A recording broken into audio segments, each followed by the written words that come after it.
All right, so I was going back through Alex Hormozi's $100 million offers book and his headline copywriting formula, the magic headline copywriting formula, just kind of jumped out at me as something that I thought you might find valuable. Share my reflections, my insights, my perspectives on it here, and I'll include a link in the description to the book if you want to go straight to the source on this one. So in this, he was specifically talking about how to keep your offers fresh, how to keep your offers exciting to your audience without necessarily changing the core deliverables, because once you have an offer that works, that satisfies customers, that gets them excited, that gets them in the door, you want to be able to keep it fresh. You want to be able to keep it alive. In fact, the entire premise of beat the control copywriting comes from this. It comes from this idea that just because somebody stops responding to one particular ad does not mean the product, the service, the offer is dead. It just means that we need to freshen it up. We need to come up with a new idea, a new hook that's going to get people in the door. And so, as you can see here, MAGIC stands for magnet, avatar, goal, interval, and container. Let's break those down one by one. So magnet is just anything to grab their attention. It's usually the first couple seconds. It's gonna have the reason why, right? It's gonna give the reason why you're making the offer, the reason why they should respond to it, right? Depending on how direct or indirect your copy is going to be here, your magnet statement, and arguably here, I don't know, it's just, if you think about something like a YouTube video, or you think about something like a longer video sales letter, your magnet statement may be a little bit longer, or like a video ad, right? A video ad somewhere. Your magnet may be a little bit longer. It's just whatever you're doing to capture their attention, to grab their attention. It should specifically grab the attention of your target market and not just everybody. Or if you're going to do it everybody, very quickly you're going to want to narrow down so the people who are sticking around that you're spending money on are your target market.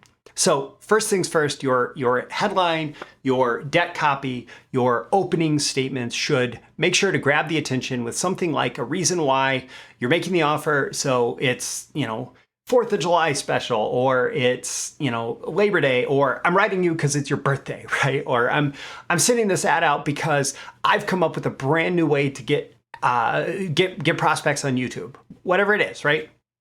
Or why they should respond to it. Hey, if you want prospects on YouTube, hey, if you want a bigger payday before the end of the year, hey, whatever, right? That's the magnet. Avatar. Your people need to know that this is for them. Also, people who are not a fit need to know that this is not for them. So a term that Alex used is discrimination here. It's the ability of your prospect to discriminate whether or not this offer is for them. So always, you don't necessarily want to waste the time of somebody who is not a good fit at all for your offer. You want to make sure that the people who know they're a fit recognize, yes, this is for me. And the people who are not a fit say, okay, that's not for me. And even within your audience, this can actually increase your reputation with your audience if you're not trying to make everything for everybody, right? If you make it specific to one segment of your audience, then the next time around when the person who wasn't a target for the first message gets the message that they are a target for, they're going to feel an even stronger connection. Goal. What's the purpose? This is the ultimate benefit that they're going for, the result that they're going for, the dream outcome. This is what they are striving towards with your offer by responding to your copy. That should be clear in some way, shape, or form in your headline, in your introduction to your message. Alex also talked about this thing called a success event. I think that's his term. Or it's something that I wrote down as in my notes as he was talking about it. What one big thing represents a success event? So, for example, Gary Bencivenga used to imagine when he was starting a project with a client, the success event of receiving a check in the mail. Now, he did this for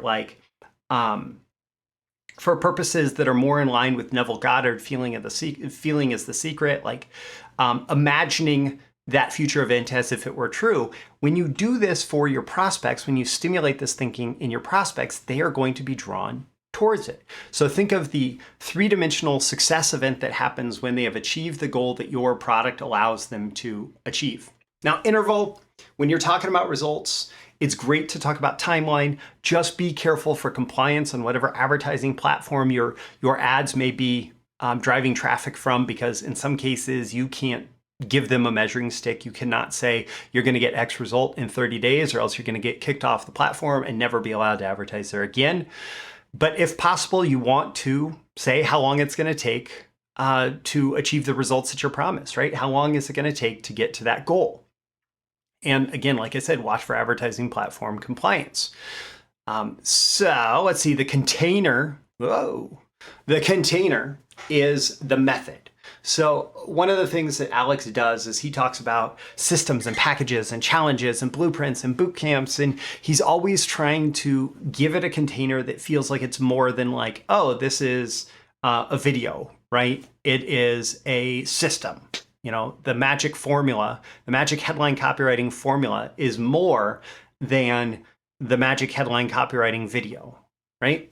Anything to imply that it is a system and not just a thing that they're getting is going to make it more compelling, more appealing to them.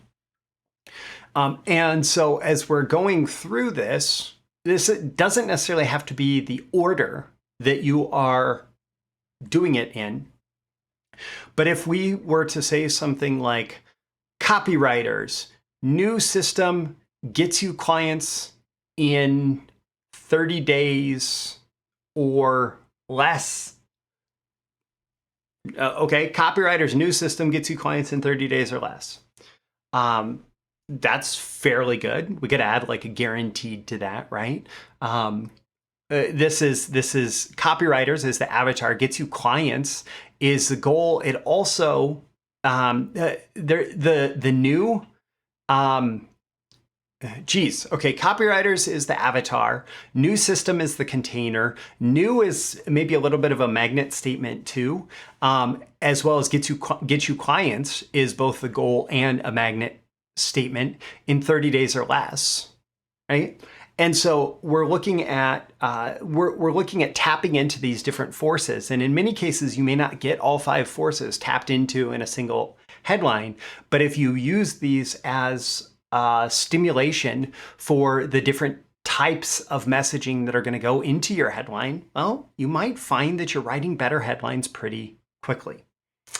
Maybe in 30 days or less. My call to action for you at the end of this episode is ask yourself how you can use this. Leave a comment with this episode.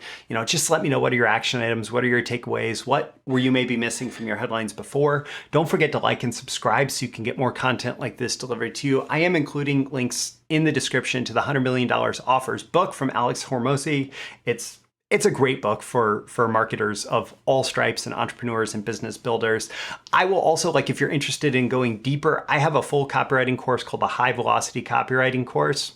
And it is really my flagship course on how to be an effective, results accountable copywriter. And that's the first link in the description. Even though that training by itself could easily probably fetch $1,000 or more, that is part of the BTMS Insiders streaming library of copywriting and marketing courses where you pay one low fee and you get instant streaming access to everything, way less than that $9.97 to go ahead and just binge watch the entire High Velocity Copywriting program. So check that out. Those links are in the description. I'm Roy Furr. This is Breakthrough Marketing Secrets, and I'll see you again in the next episode. See you soon. Bye. Thank you once again for tuning in to this daily episode of Breakthrough Marketing Secrets. Remember, check out the links with this episode for even more value. Now make sure you like, comment, share, subscribe, and engage in every way you can to keep this show going and growing and delivering daily value to you. I'll catch you soon for your next big breakthrough.